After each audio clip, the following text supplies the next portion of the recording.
یہ مرزا کتنے خطرناک نظریات اور عقائد کو یہ ہماری نوجوان نسل کے اندر پھیلا رہا ہے، اس کا ادراک نہ تو ہماری نوجوان نسل کو ہو رہا ہے اور نہ اس کا ادراک عوام کو ہو رہا ہے۔ ایک بات ذہن کے اندر رکھنے، غیر مخصوص طریقے کے ساتھ خطرناک نظریات کا زہر، غلط عقائد کا زہر وہ ہماری نوجوان نسل کی رگوں میں ڈالا جا رہا ہے، اور نوجوان یہ سمجھتے ہیں کہ شاید وہ علمی کتابی ہے، قرآن و حدیث سے بات کرتا ہے۔ کسی بھی آدمی کی غلطی کو اس فن کا جو ماہر ہوتا ہے وہ پکڑ سکتا ہے، ڈاکٹر کی غلطی کو ڈاکٹر پکڑ سکتا ہے، انجینئر کی غلطی کو انجینئر پکڑ سکتا ہے، کوئی عام آدمی نہیں پکڑ سکتا۔ ہمیشہ ڈاکٹر کی غلطی کو ڈاکٹر پکڑے گا۔ میں ایک مثال دے دیتا ہوں آپ کے سامنے۔ اگر کسی آدمی کی گاڑی کے اندر کوئی فالٹ پیدا ہو جائے، اب اس فالٹ کو دور کرنے کے دو طریقے ہیں۔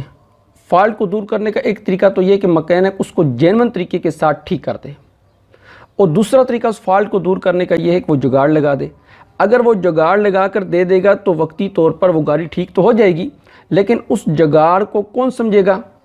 اس جگاڑ کو صرف وہی بندہ سمجھ سکتا ہے جو مکینک ہوگا، عام آدمی اس جگاڑ کو نہیں سمجھ سکے گا۔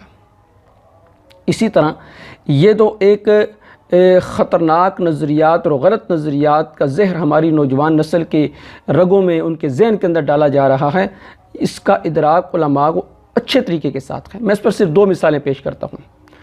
مرزا صاحب نے کہا جی اگر کوئی شخص اپنے علم کی بنا پر کسی صحابی کی تکفیر کر دے یا اس کو کافر ڈکلیئر کر دے، اور حتیٰ کہ ابو بکر صدیق اور عمر فاروق کو بھی وہ کافر ڈکلیئر کر دے، تو ابو بکر صدیق اور عمر فاروق کو بھی وہ کافر ڈکلیئر کرنے کی وجہ سے وہ کافر نہیں ہوگا، اس کو کافر نہیں کہا جائے گا، بلکہ کسی بھی بڑی سے بڑی ہستی کو اگر وہ کافر ڈکلیئر کر دے۔ یہ میں آپ کو ایک کرٹیکل ایشو سمجھانے لگا ہوں۔ آج کی ڈیٹ میں بھی اگر کوئی کسی صحابی کو اپنے علم کی بنیاد پہ کافر بھی ڈکلیئر کر دے، وہ یہ سمجھے کہ میرے نزدیک وہ کافر تھا، تو اس سے یہ نہیں ہوگا کہ ہم اس کی تکفیر کریں گے۔ اس تک جو روایتیں پہنچی ہیں وہ یہی سمجھتا ہے۔ اسی لیے میں کہتا ہوں کہ تکفیر صرف اس شخص کی ہو سکتی ہے جو اللہ، رسول، آخرت، قرآن کا انکار کرے۔ اگر کسی ہستی کا کوئی انکار کر دیتا ہے، سیدنا ابو بکر، عمر، عثمان و علی یا کسی بھی اور بڑی سے بڑی ہستی کا، تو یہ کفر اسلام کا مسئلہ نہیں ہوگا۔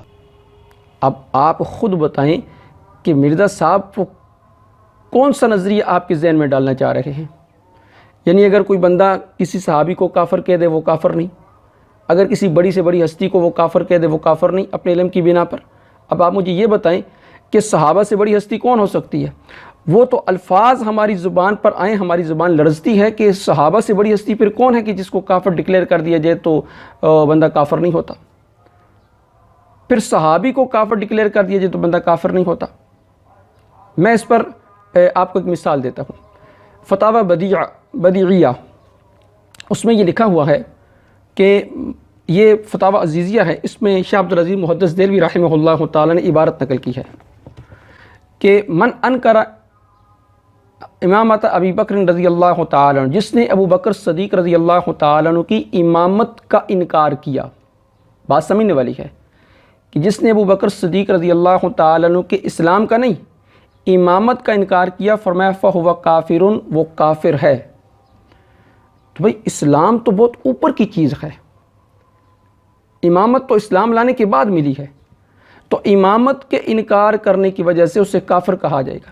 بلکہ محمد بن یوسف غرمانی رحمہ اللہ تعالی، ان سے پوچھا گیا کہ یہ بتائیں کہ اگر کوئی شخص ابو بکر صدیق کو برا کہے، کافر نہیں برا کہے، تو فرمایا وہ کافر ہے۔ پھر سوال ہوا اچھا یہ بتائیں کہ اگر وہ شخص ابو بکر صدیق رضی اللہ تعالیٰ عنہ کو برا کہنے والا وہ مر جاتا ہے تو پھر اس کا نماز جنازہ، اس کا کیا حکم ہے؟ کہا نماز جنازہ بھی نہیں پڑھا جائے گا۔ تو امامت ابو بکر کا انکار کرنے والا کافر ہے، تو اسلام ابو بکر کا انکار کرنے والا وہ کافر نہیں ہوگا، وہ تو بطریق اولا کافر ہوگا۔ احناف کے نزدیک ابو بکر صدیق رضی اللہ تعالیٰ کو برا کہنے والا کافر ہے، شوافی کے نزدیک برا کہنے والا کافر ہے۔ امام احمد بن حنبل رحمہ اللہ تعالیٰ جو بہت بڑے محدث گزرے ہیں، فرماتے ہیں وہ کافر نہیں بلکہ وہ تو زندیق ہے۔ امام احمد بن حنبل تو اس کو زندیق کہتے ہیں۔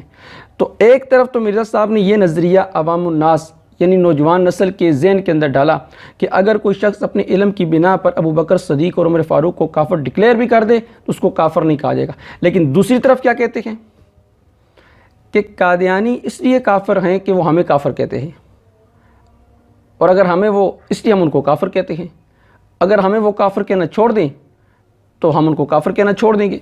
اور میں نے کئی دفعہ یہ گولڈن کوٹ اپنا بیان کیا ہے لوگوں کے سامنے کہ اگر قادیانی ہمیں کافر کہنا چھوڑ دیں تو ہم ان کو کافر نہیں کہیں گے۔